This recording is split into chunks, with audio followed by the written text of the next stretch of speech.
David era un hombre pecador como cualquiera, pero lo que le reconoce la Escritura fue un hombre según el corazón de Dios y fue un hombre que siempre anduvo con Dios. Cuando el Señor da con mucha abundancia. Salomón en hebreo se dice Shlomo, que tiene la misma raíz que la palabra Shalom, que es paz, porque el reinado de Salomón se distinguió por una gran paz.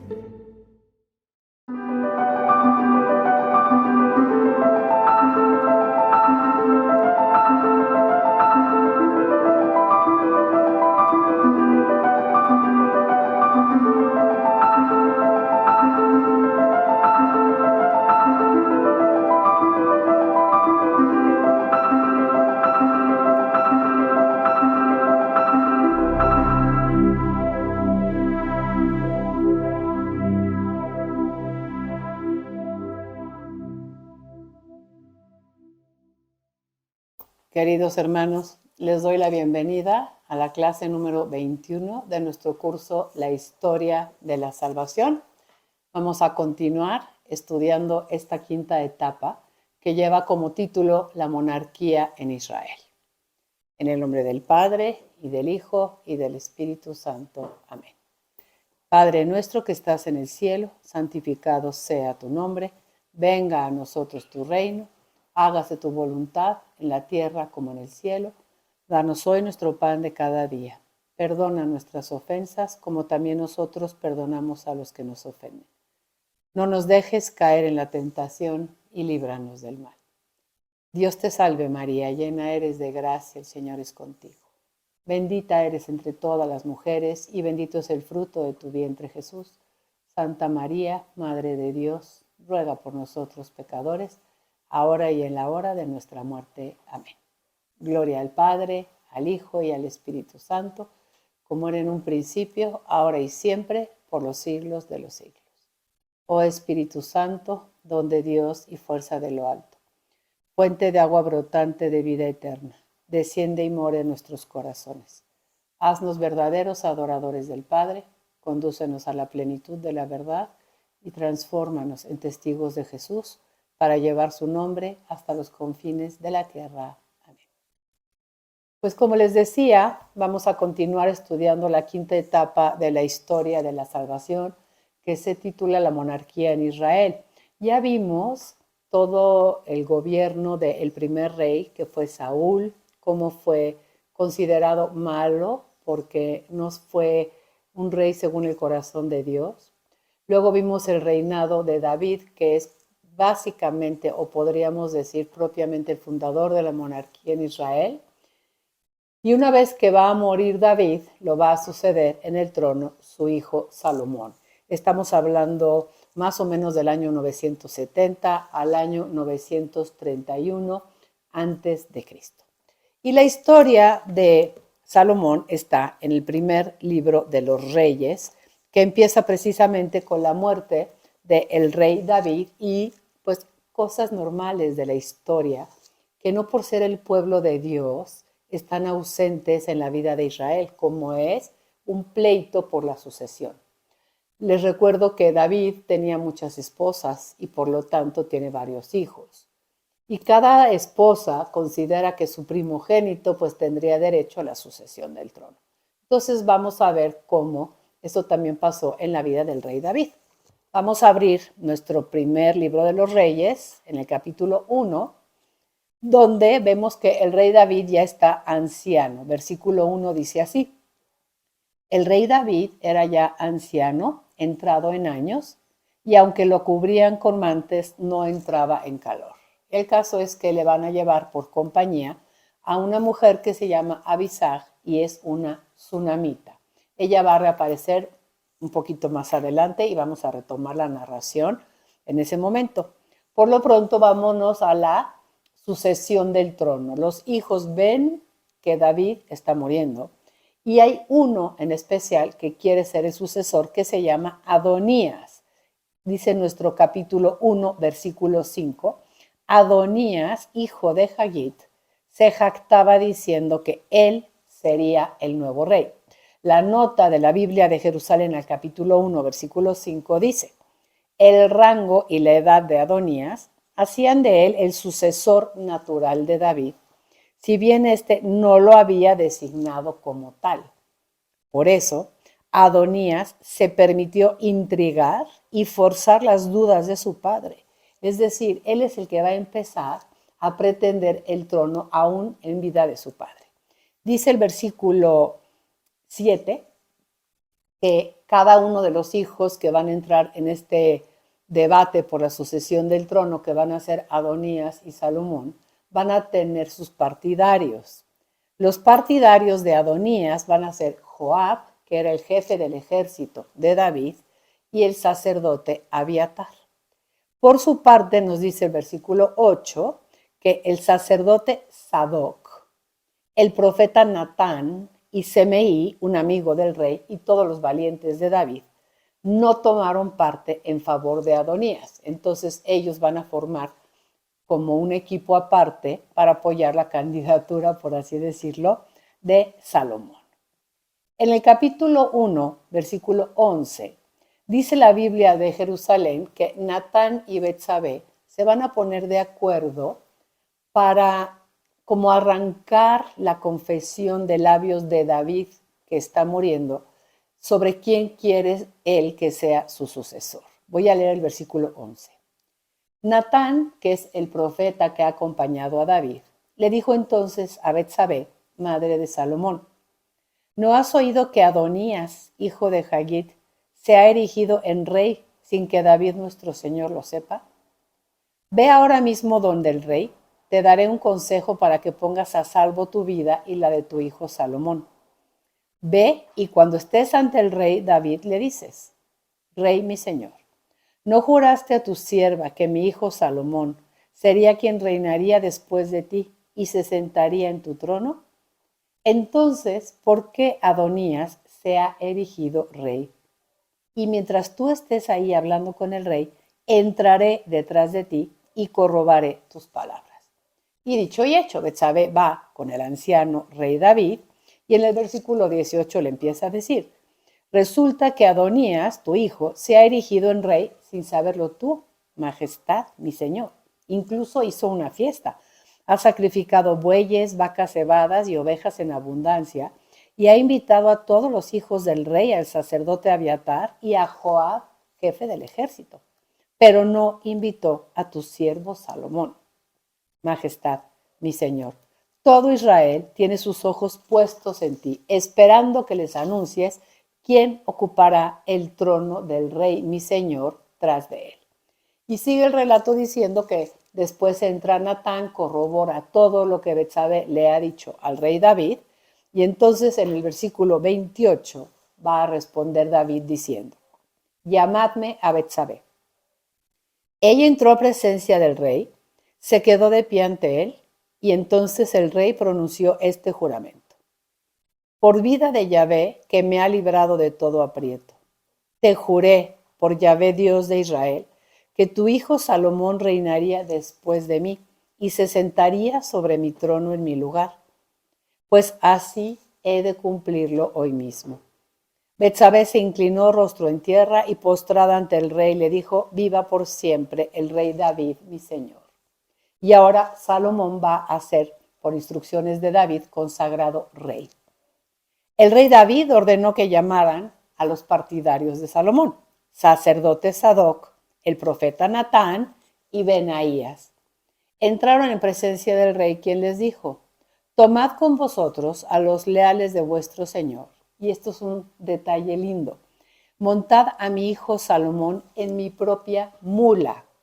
Si recuerdan, cuando Jesús entra en Jerusalén y es aclamado como rey, y la muchedumbre de Jerusalén dice: Hosana, bendito el que viene de parte del Señor, bendito el Hijo de nuestro Padre David, y lo aclaman como Mesías. Jesús entra montado en una mulita, en un pollinito o una mulita. Y entonces, como que los evangelistas, con ese detalle, quieren presentar a Jesús como el auténtico descendiente de David, el gran monarca, el gran Mesías, que sin ser como los demás que siempre que entran triunfantes montan a caballo, él monta en una mula. Entonces, este detalle, si no lo viéramos a la luz de los evangelios, como que pasaría desapercibido. Vuelvo a leer entonces el versículo 33. Tomad con vosotros a los leales de vuestro Señor, montad a mi hijo Salomón en mi propia mula y bajadlo a Gijón.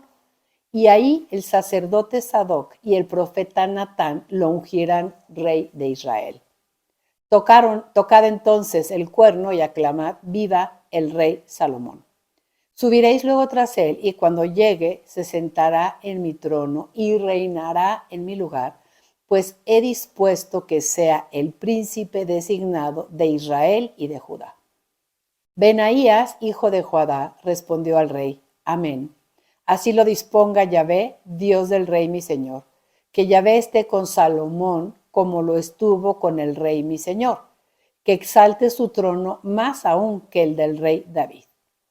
Y ungen a Salomón rey, y en el versículo 40 dice, todo el pueblo subió tras él, tocando flautas con una fiesta tan estruendosa que la tierra parecía resquebrajarse. Salomón ha sido ya consagrado rey. Del versículo 41 hasta el versículo 53 es toda una narración de cómo Salomón le perdona la vida a Adonías. No la voy a leer completa, nada más quiero leer un detalle importante porque recuerden que la invitación que les estamos haciendo es a leer los relatos completos. No nos es posible leerlos todos porque nuestras sesiones son muy cortas, pero es para que, yo creo que Dios lo que quiere es que ustedes lean por su cuenta también para que se cumpla eso que el Padre tanto nos decía. Nada puede suplir el contacto directo con la palabra de Dios. Pero hay un detalle muy chistoso. Adonías piensa que Salomón lo quiere matar y dice en el versículo 49 que tuvo miedo de Salomón, en el versículo 50, se levantó, fue al templo y se agarró, a la tienda de Yahvé, todavía no hay templo, y se agarró a los cuernos del altar. ¿Por qué Adonías se agarraría a los cuernos del altar? Si vemos la nota del capítulo 1, versículo 50, dice, es que no se podía poner la mano encima de alguien que se acogía a lo sagrado y que se agarraba a los cuernos del altar. El caso es que Adonías va a la tienda, se agarra a los cuernos del altar y Salomón le perdona la vida. Capítulo 2, segundo libro de los Reyes, el testamento y la muerte de David. Aquí lo que nos va a interesar sobre todo son los consejos que David le va a dar a Salomón. ¿Cuál había sido el deseo del pueblo? Que Yahvé esté con Salomón como había estado con el rey David. Pero es que David tuvo una cualidad que debemos de tener siempre presente. David era un hombre pecador como cualquiera, pero lo que le reconoce la Escritura fue un hombre según el corazón de Dios y fue un hombre que siempre anduvo con Dios. Sí, pecó como pecamos todos, pero el arrepentimiento de David era tan profundo y tan sincero y tan inmediato que el Señor lo perdonaba y volvían a su muy bonita relación. Y el Señor acompañaba a David y le dio todos aquellos éxitos guerreros que permitieron que el reino fuera tan grande. Entonces el deseo del pueblo naturalmente es que Yahvé ande con Salomón como anduvo con el rey David. Pero pues Salomón tiene que portarse como el rey David. Les recuerdo desde que estudiamos la etapa número 4, cuando Josué, sucesor de Moisés, va a introducir al pueblo en la tierra prometida, que había un título muy bonito en la Biblia de Jerusalén, en el capítulo 1 del libro de Josué, que dice, la fidelidad a la ley es la condición del auxilio divino. Si quieres contar con el favor de Dios, con mucho gusto, dice el Señor, pero tú también, pues haz lo que el Señor te está pidiendo. Y eso hizo David y por eso le fue bien. Vamos a ver qué consejo le da entonces a su hijo Salomón cuando está muriendo. Voy al libro primero de los Reyes, en el capítulo 2. Cuando se acercaban los días de su muerte, dio David estos consejos a su hijo Salomón. Yo emprendo el camino de todos. Ten valor y sé hombre. Guarda lo que el Señor tu Dios manda guardar, siguiendo sus caminos, observando sus preceptos, órdenes, sentencias e instrucciones, según está escrito en la ley de Moisés. Así tendrás éxito en cuanto emprendas, según todo lo que te aconsejo. Bonita enseñanza del rey David, que en su lecho de muerte llama a su hijo y el consejo es: sigue el camino del Señor. Versículo 4.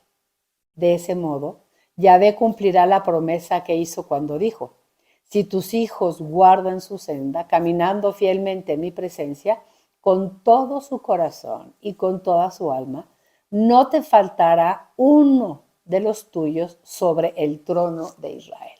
Primer consejo.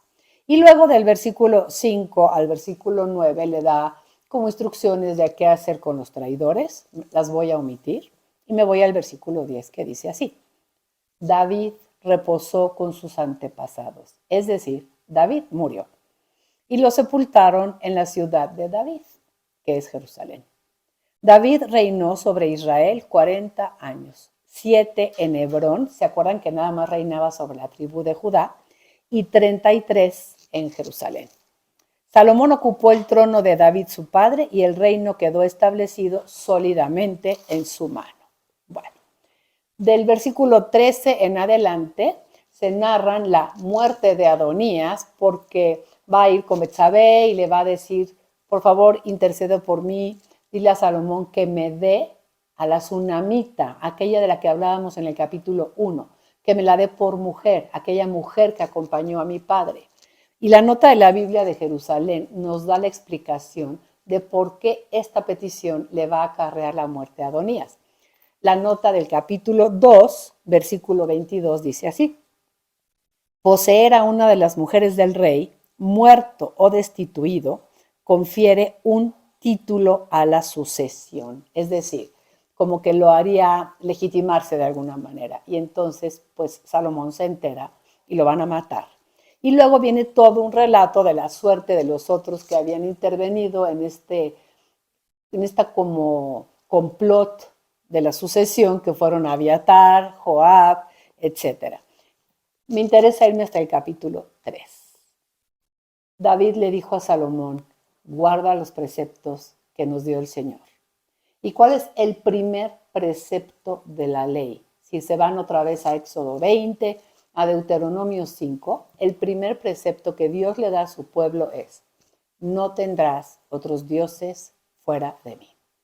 Por ahí, cuando van a llegar ya a entrar a la tierra prometida, les dice: recuerden de no unirse a mujeres extranjeras, porque ellas tienen sus propios dioses y pueden hacer que ustedes extravíen su corazón y se vayan tras ellos. Pues, ¿qué hizo Salomón? Capítulo 3. Salomón emparentó con el faraón, rey de Egipto. Tomó a la hija del faraón y la condujo a la ciudad de David, mientras terminaba de construir su palacio, el templo del Señor y la muralla en torno a Jerusalén. El pueblo seguía ofreciendo sacrificios en los altosanos, pues todavía no se había construido hasta entonces un templo al nombre del Señor. Quiero explicar brevemente qué son los altosanos, porque van a estar apareciendo constantemente en la historia de los reyes de Israel. Nos lo explica la nota del capítulo 3, versículo 2. Dice: se trataba de elevaciones naturales o artificiales en cuyas cimas los cananeos ofrecían habitualmente sacrificios a sus dioses y practicaban determinadas actividades religiosas, como ritos de fertilidad, culto a los difuntos y prostitución sagrada. Estos altosanos disponían de un altar y sobre todo de una estela, que era probablemente símbolo de la divinidad a la que se le daba culto ahí, y también de un poste sagrado, que quizá era una figuración de la diosa Aserá o bien un símbolo fálico. Pero en ocasiones también estos altosanos aparecen asociados a determinados árboles sagrados, probablemente símbolos de la fertilidad. ¿Por qué les hago mención de esto? Porque vamos a estar leyendo a partir de las próximas clases en la sucesiva historia de los reyes de Israel, que el pueblo seguía ofreciendo incienso en los altosanos, que daban culto bajo cualquier árbol, que se hacían a cualquier poste sagrado. Entonces, para que sepamos que todo eso son símbolo de culto idolátrico. ¿Qué hizo entonces el pueblo? Seguía ofreciendo sacrificios en los altos hornos. Versículo 3. Salomón amaba al Señor y obraba según los preceptos de David su padre, pero ofrecía sacrificios y quemaba incienso ¿en dónde? En los altosanos. Un día, versículo 4, el rey acudió a Gabaón a ofrecer ahí sacrificios, pues era entonces el santuario principal. Salomón ofreció 1000 holocaustos sobre aquel altar. Y en Gabaón se le apareció Yahvé a Salomón aquella noche mediante un sueño. Yo lo hubiera esperado que el Señor le dijera: Salomón, ¿qué andas quemando incienso por todas partes?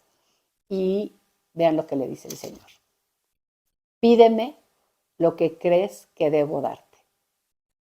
Salomón le respondió: has actuado con gran benevolencia hacia tu siervo David, mi padre, porque él caminaba en tu presencia con lealtad, con justicia y rectitud de corazón. Y además has mantenido hacia él esta gran benevolencia, concediéndole un hijo que ocupase su trono como acaece hoy. Pues bien, Yahvé mi Dios, tú me has hecho rey en lugar de David mi padre, pero soy un muchacho y no sé por dónde empezar y terminar. Hasta aquí Salomón nos cae muy bien. Tu siervo está en medio de tu pueblo, el que tú te elegiste, un pueblo numeroso, que no es posible contar ni calcular. Concédeme, porque soy tu siervo, un corazón atento para juzgar a tu pueblo, para discernir entre el bien y el mal. ¿Cierto? ¿Quién podrá hacerte justicia a este gran pueblo tuyo tan grande? Agradó al Señor esta súplica de Salomón y le dijo Dios: por haber pedido esto y no haber pedido una vida larga o riquezas para ti, tampoco la vida de tus enemigos, sino que pediste inteligencia para atender a la justicia, porque en la Biblia la virtud por excelencia del gobernante es la justicia. Obraré según tu palabra. Te concedo una mente sabia e inteligente, como no ha habido antes de ti, ni surgirá otro igual después.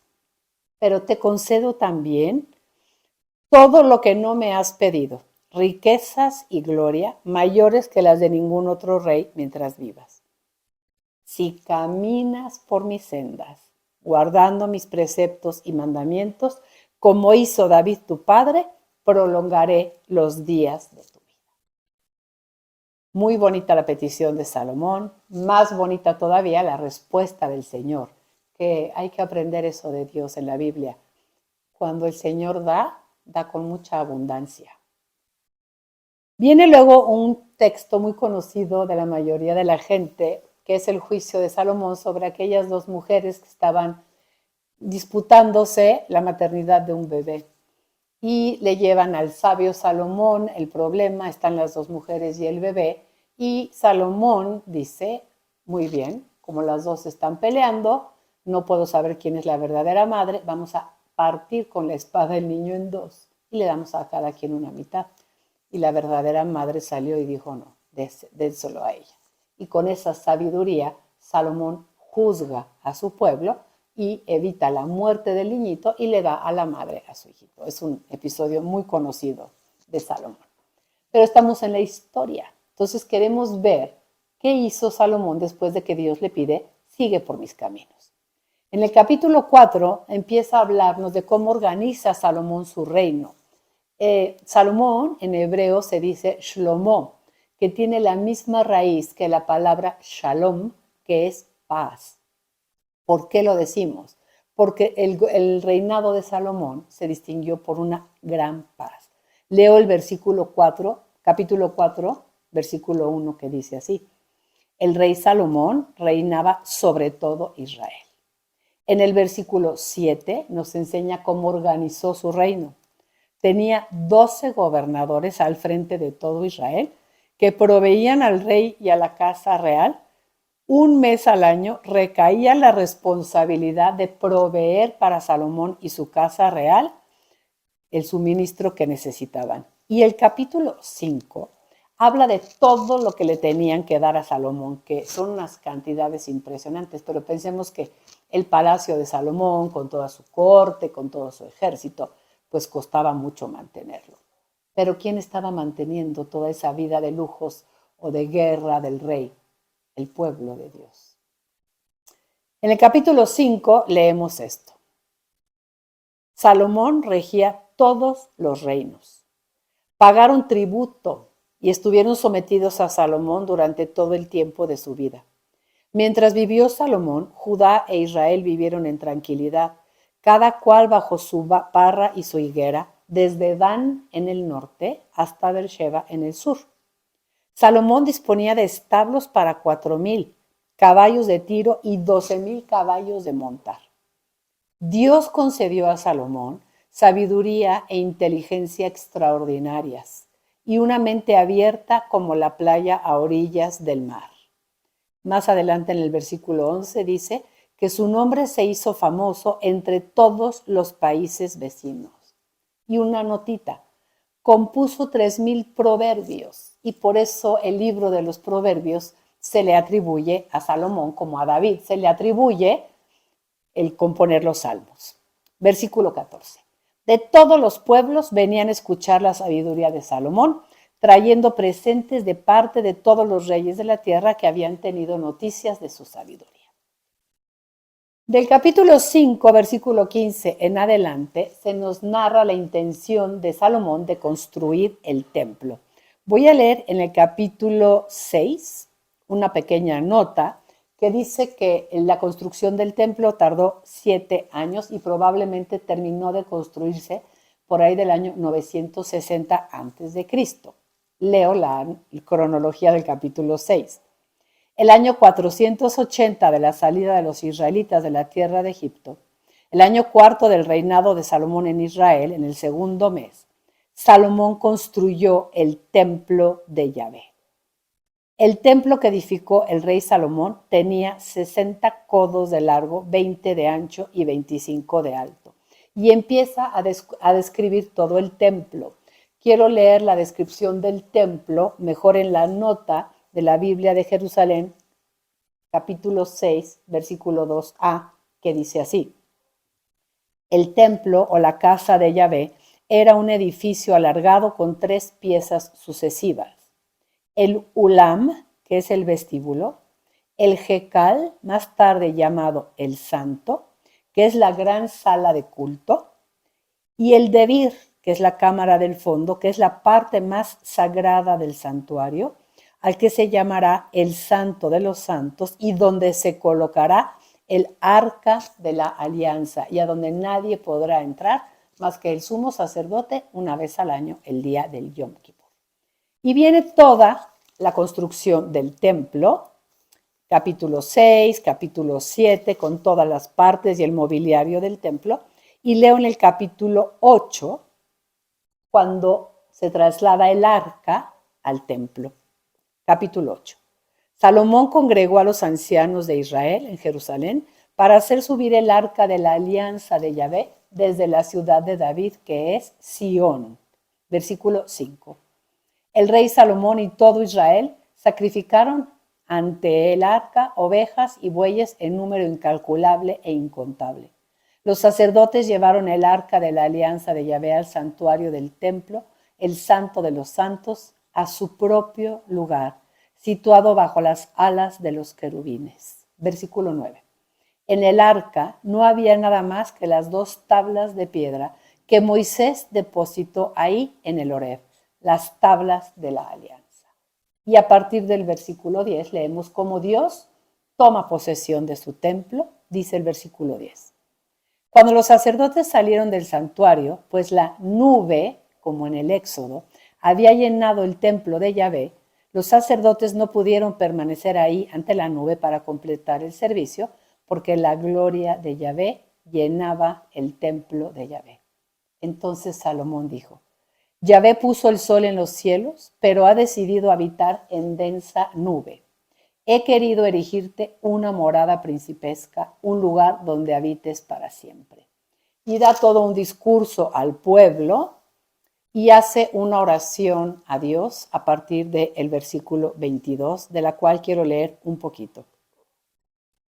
Salomón se puso ante el altar del Señor frente a toda la asamblea de Israel, extendió las manos al cielo y dijo: Señor Dios de Israel, no hay Dios como tú arriba en los cielos ni abajo en la tierra, que has mantenido a mi padre David la promesa que le hiciste y has cumplido en este día con tu mano lo que con tu boca habías prometido. Ahora pues, Señor Dios de Israel, mantén a tu siervo David, mi padre, la promesa que hiciste cuando le dijiste: nunca faltará uno de los tuyos en mi presencia. Versículo 28. Inclínate a la plegaria y a la súplica de tu siervo Yahvé, Dios mío. Escuche el clamor y la plegaria que tu siervo entona hoy en tu presencia. Que día y noche estén abiertos tus ojos hacia este templo, hacia este lugar donde dijiste: ahí estará mi nombre. Escucha la plegaria que tu servidor te da en este lugar. Y sigue haciendo todas las oraciones. Y en el capítulo 9 vuelve a narrarse una aparición que Dios le da, otra vez como la de Gabaón, como con los mismos elementos. Pero en el versículo 3 dice Dios: he escuchado la plegaria y la súplica que pronunciaste ante mí. Consagro este templo que me has construido para poner en él mi nombre para siempre. Eso es, para habitar ahí. Mis ojos y mi corazón estarán en él por siempre. Y vamos a terminar hoy con esto. En cuanto a ti, si te conduces ante mí como lo hizo David tu padre, con corazón íntegro y recto, haciendo todo lo que te ordene y guardando mis mandamientos, afianzaré el trono de tu realeza para siempre. Versículo 6. Pero si ustedes y sus hijos dejan de ir tras de mí, si no guardan los mandatos y decretos que os he dado y vais a servir a otros dioses postrándose ante ellos, arrancaré a Israel de la superficie de la tierra que les di. Y cuando pregunten, versículo 8 al final, ¿por qué actuó Yahvé así? Versículo 9, responderán: porque abandonaron a Yahvé, su Dios. La próxima semana terminaremos de leer la historia de Salomón y veremos cómo, a pesar de todo lo que hemos leído, a pesar de todo lo que Dios le ha dado, Salomón va a faltar al primero de los mandamientos y se va a ir tras otros dioses con las consecuencias que Dios ya le había anunciado. Muchas gracias a todos y alabado sea Jesucristo. Te invitamos a visitar nuestra tienda virtual de Magdala. Allí encontrarás productos especiales de Tierra Santa. Y recuerda que con tu compra apoyas toda la misión de Magdala. El enlace lo vas a encontrar en la descripción del video. Te esperamos.